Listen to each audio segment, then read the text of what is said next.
Carry on. നല്ല വിശപ്പായിരുന്നു, ഞാനിന്ന് കഴിച്ചു. അതിനെന്താ, സ്വന്തം വീട്ടിൽ ആരെങ്കിലും ഫോർമാലിറ്റീസ് നോക്കാറുണ്ടോ?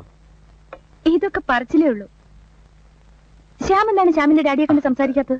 സംസാരിക്കാം. ടൈം കിട്ടണ്ടേ? എലീന തിരിച്ചു വരുമ്പോഴേക്കും നമുക്ക് ഡാഡിയെ മീറ്റ് ചെയ്യാം, നമുക്ക് സംസാരിക്കാം. എപ്പോഴാണ് എലീന തിരിച്ചു വരിക? Day after tomorrow. 1 second. So you are coming by Bombay flight, eh? Yeah. എപ്പോഴാ Trivandrum flight? 9 o'clock. Oh, 9 o'clock.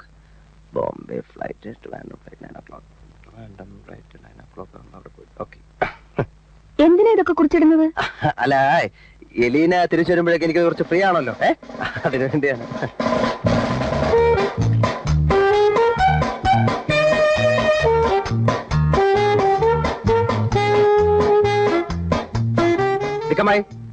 കുറച്ചൊരു കാപ്പി കൊണ്ടുവരൂ. ഈ ചാപ്പി കൊണ്ടുവരും എപ്പോഴും പറഞ്ഞാലേ കാപ്പി ഉണ്ടാവില്ല. ഇത് മന്ത്രവും മായൊന്നുമല്ല. വെള്ളം തിളപ്പിക്കണം, കാപ്പിപ്പൊടി ഇടണം, പാലൊഴിക്കണം, പഞ്ചസാര ഇടണം. പ്രസംഗിക്കണ്ട, പറയുന്ന അങ്ങോട്ട് ചെയ്താൽ മതി. അത് പതുക്കെ പറഞ്ഞാ പോരെ. I am not deaf. ഇത് കണ്ടോ, ഞാൻ എത്ര പ്രാവശ്യം പറഞ്ഞു അവരെ പറഞ്ഞു വിടാത്തത് വേറൊന്നും കൊണ്ടല്ല.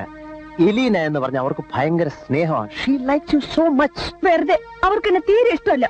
ഒരു യജമാനത്തിന്റെ മൊട്ടം പോകുന്നു. നോ, എലീന അവരെ വല്ലാതെ തെറ്റിദ്ധരിച്ചിരിക്കുന്നു. സ്വന്തം കുഞ്ഞുങ്ങളോട് അമ്മമാർക്കൊരു രീതി ഉണ്ടല്ലോ, അവരങ്ങനെ. അവരുടെ സ്നേഹം എലീനയ്ക്ക് മനസ്സിലാവാഞ്ഞിട്ടാണ്.